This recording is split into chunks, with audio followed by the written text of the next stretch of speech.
We are back with Real Talk Real Estate. One of the things that most real estate agents don't like talking about is lead generation. And that's exactly what we're going to talk about today. My name is RobinHenricks, and I'm here with Cecilia Lilly. And she is an amazing agent here in Keller Williams Ballantyne. And Cecilia, what I'd love to do is just jump into when you first got into real estate. Let's talk about what your day looked like. So you're a brand new agent. What did your everyday look like?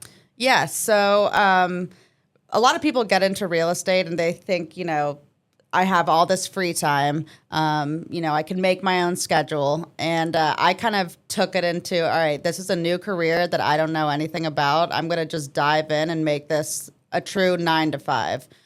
So every day I was in the office by 8:30 a.m. And if I was not in the office, I was on appointments. I was prepping for an open house. I was out doing business to build my business. So every day was a schedule. And I really set my business up with, I was young. I got in the business at 25. I didn't have a big sphere at the time. I had just moved here from getting out of college. So I thought, open houses are a great opportunity for me because it puts me right in front of buyers that, one, I don't know them.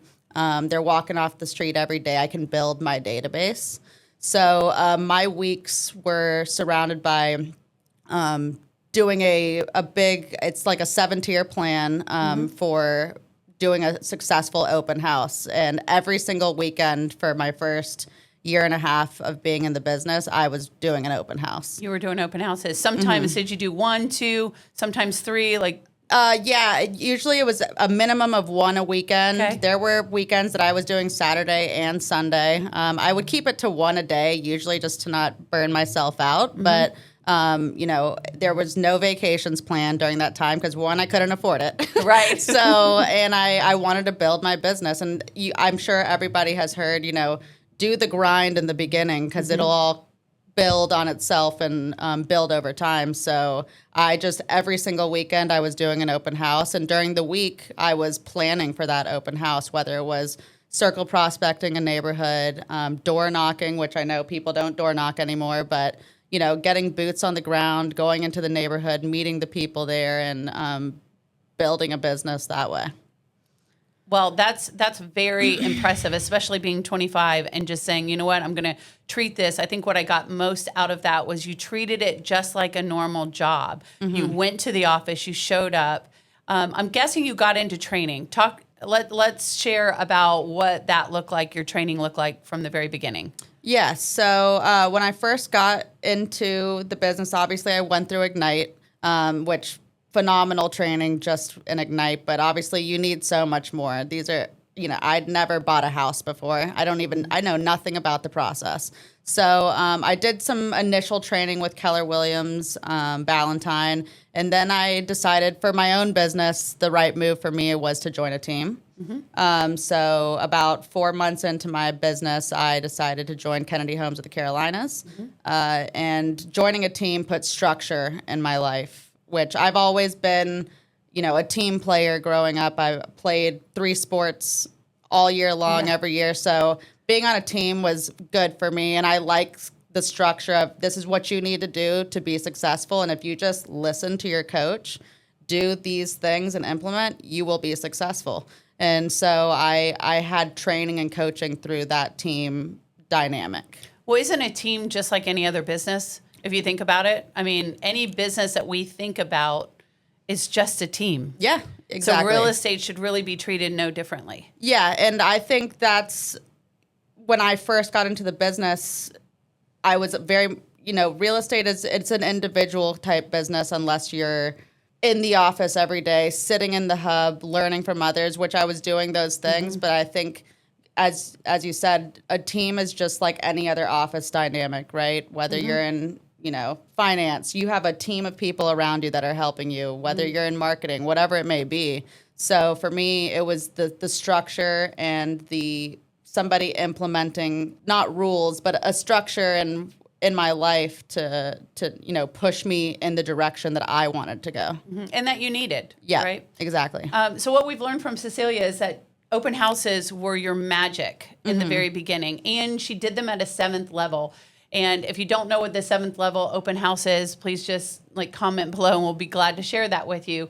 But let's jump forward to now. You've joined a team. You have done these open houses. You obviously have started to build a pretty solid business. So did you just continue doing open houses as your main source of lead generation, or what other things did you implement? So one of the biggest parts of doing open houses for any agent is implementing social media. So every time I was doing an open house, I was posting everything I was doing online, showing, people out there, this is a certain price point, and I wasn't doing $1 million open houses because that's not what my sphere can purchase at 25 years old. Right. I was choosing open houses between $250,000 and $500,000 because that's what they like. That's what they can afford at that time.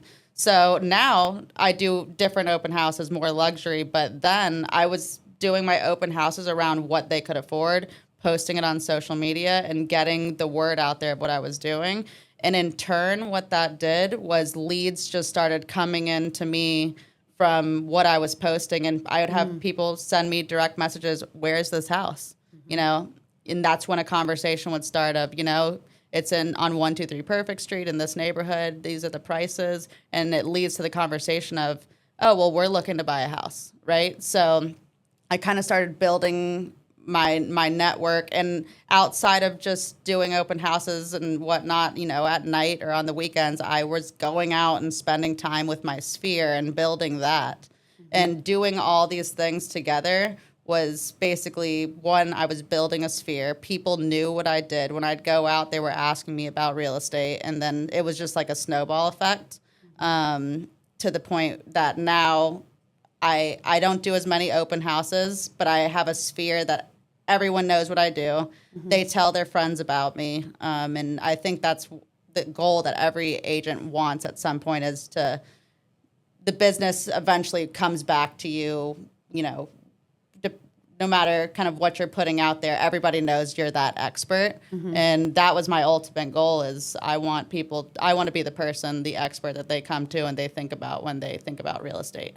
Yeah, so I think they call that your avatar right now. So you found your avatar. You knew who you had to talk to through social media in order to get them to think of you when they thought of real estate. Yep. And even when you went out, obviously people were attracted to you and they knew you did real estate. So now it's more referral based, would you say? Most of your business is coming from referrals because of those relationships. Yep, absolutely. And I'm also, outside of this, I'm from Western North Carolina.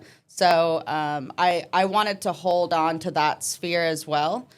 So I've made it a part of my business to build relationships with referral agents and areas like that send business to Charlotte. I do still work some of that market, but I have agents out there that, if it's not an area that I specialize in, I may be sending it to them as well. So a referral-based business is also a goal of mine that I still work on today, is building those relationships and, being able to send referrals back and forth to other agents as well. I think that's a huge lead generation opportunity for most people. Most people did not grow up exactly where they are now today, or the people that they grew up with have moved away. And such an opportunity, especially with Keller Williams, because we're a global company. I had an agent that was part of one of our KW military communities that did like $1.5 million in GCI, and 95% of that came from referrals from outside of where that person was located. So it's a huge lead generation opportunity that I think a lot of us miss out on.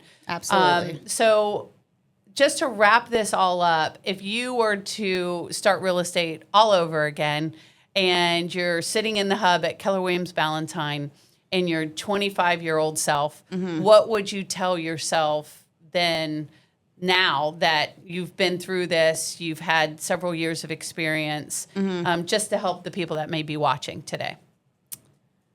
I would put everything else in your life to the side and make this your number one priority, your number one focus. Putting the grind in at the beginning lays the foundation for your entire career. And if you can just, forget the vacations for a year or two, right? Make this your career. your number one priority, your 9 to 5, you will see the benefits of that. And to come into the office, do not do, in the beginning, this job can't be done working from home. I truly believe that. I feel like you need to be in the office. You need to hear the stories of the people that work around you, because no matter how long you've been in the business, you're still going to learn from the people around you, right? So come to the office, treat it like a true 9 to 5. It's not a business where you get time off and get to make your schedule right. It needs to be the number one priority in your life if you want it to be a forever thing. Yeah, so work hard now to play later. Exactly. That's what I'm hearing. Yep. Exactly. So, Cecilia, thank you so much for being here. This is Real Talk Real Estate. So, I'm so happy that you were so open and honest with some of the things that you went through to build the incredible business that you have today. And just really appreciate you. Thank you. Absolutely. Happy to be here.